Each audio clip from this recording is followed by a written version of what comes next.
कणास डेलांग आंचलिक श्री जगन्नाथ रथयात्रा महोत्सव रथयात्रा पर पुरी जिला नुहे सारा भारत में उत्सव मुखरित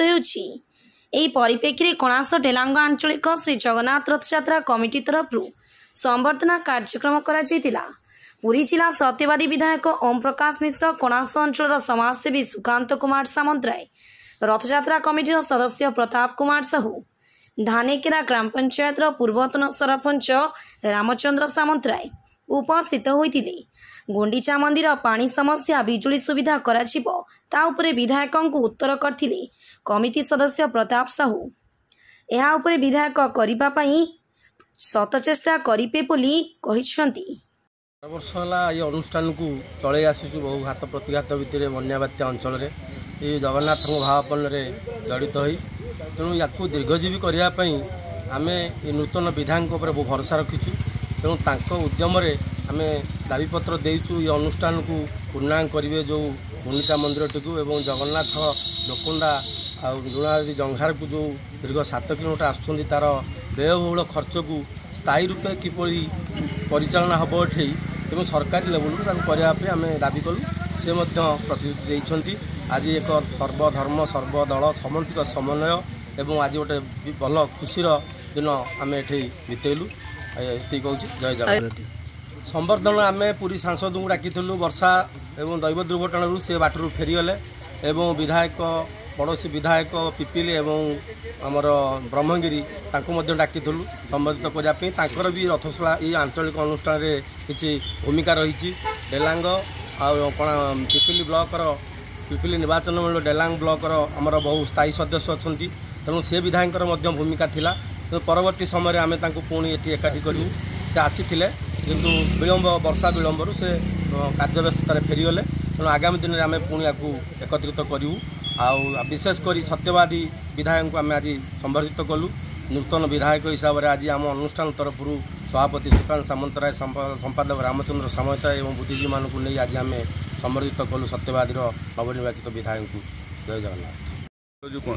आम करूँ यहाँ हूँ कणास डेलांगर अंचल गोटे सामूहिक आंचलिक रथयात्रा गोटे हूँ दया नदी ठार लुणा नदी पर्यंत जगन्नाथ आसुँच ग्रामांडे रथयात्रा होती दी जगह नदी कूल रोचे जगन्नाथ संस्कृति कहले जगन्नाथ कृष्ण कथा जो कह दमना कूलिया कृष्ण गदम मलिया जो कथा कहती तेणु सेमती नदी कूल नदी कूल आस जगन्नाथ। अच्छा ये गोटे जगन्नाथ लोक मान समवेत होती खाली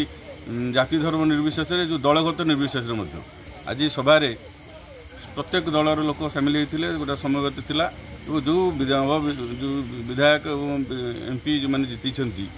सत्यवादी विधायक ब्रह्मगिरी विधायक और पिपिली विधायक ये डकरा होता। पिपिली विधायक आसी आज वृक्षरोपण थिला मापिंग गछटी जो गोटे सरकार व्यवस्था जो एनवायरमेंट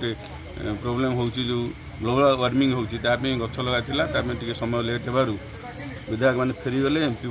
विशेष कारण फेरीगले विधायक आम सत्यवादी विधायक थे आम अंचल विकास जो आवश्यकता जो भारत गोटे विकसित राष्ट्र परिणत हम 2047 100 वर्ष भितर तापी जो ये अंचल आर्थिक मानदंड जो सुदृढ़ होगापी कृषि विकास आवश्यकता अच्छी तेणु नदी चिरस्वच्छा दया नदी हवा दरकार और दया नदी जो पल्यूटेड हो गंगा ड्रेन आसी बंद करने एसटी प्लान होता प्रदूषण मुक्त कराव पानी जल उपयुक्त कराव ताद्वारा चिलिका जो प्रदूषण हो सी रोकब लुणा जो चिरस्वच्छा होती सब चारिपटा नदी संयोगीकरण कराव विधायक प्रतिश्रुति देले जे एत नदी चली बही जाऊँगी अंचल जदि वाटर मैनेजमेंट हो पारता जलसेचन ठीक भाव हो पारता जो उद्भूत जल निष्कासन कराता एवं जो दल निष्कासन से कथा ड्रेनेज गुड़ा सफा करने निष्पत्ति निगला गोटा है कृषि विकास स्किल डेवलपमेंट कथा कहला जो शिख कमाय कमी पे स्किल डेवलपमेंट हम शिक्षार विकास हम स्वास्थ्य विकास जो मेडिकल प्रोब्लेम से कथा कह इलेक्ट्रिक दीर्घ 12 वर्ष है कणास डेलांग आंचलिक जगन्नाथ कमिटी ये रथयात्रा सुचारू रूपे परिचालना कर दीर्घदिन परिचालना भितर ये प्राय हजार हजार लोकंर समागम रहे प्रभुंर लीला खेल निजक बहु भक्त सामिल करती कि भाव आग को ये रथयात्रा सुगम हम प्रचारित हम ଦୀର୍ଘସ୍ଥାୟୀ ହେବ ବାବଦ ଆଜି ଆମେ ଗୋଟେ ଆଲୋଚନା ବି ବିଗତ ଦିନରେ ହେଇଥିଲା ଏବଂ ଆଜି ସଭାପତିଙ୍କର ଅନୁରୋଧ କ୍ରମେ କିଭଳି ଭାବେ ଏହା ସ୍ଥାୟୀ ଆଗାମୀ ଦିନରେ ପିଢ଼ି ପରେ ପିଢ଼ି ଏକ କଥାକୁ କିଭଳି ଭାବେ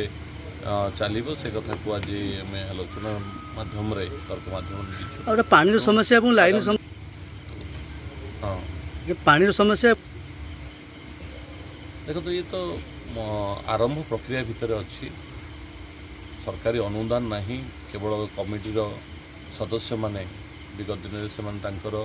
ନିଜସ୍ୱ ପ୍ରଚେଷ୍ଟାରେ ଯେତିକି କାର୍ଯ୍ୟ କରିଆସିଛନ୍ତି କୌଣସି ସରକାରୀ ଅନୁଦାନ ନାହିଁ ଏବେ ଆମେ ସରକାରୀ ଅନୁଦାନ ମାଧ୍ୟମରେ କିଭଳି ଭାବେ ସ୍ଥାୟୀ ପ୍ରତିକାର କରାଯିବ ଠାକୁରଙ୍କର କାର୍ଯ୍ୟ ସେଥିପାଇଁ ଉଦ୍ୟମ ରହିବ। ପୁରୀରୁ ବ୍ୟୁରୋ ଚିଫ୍ଙ୍କ ରିପୋର୍ଟ ସଂଘର୍ଷ ଟିଭି।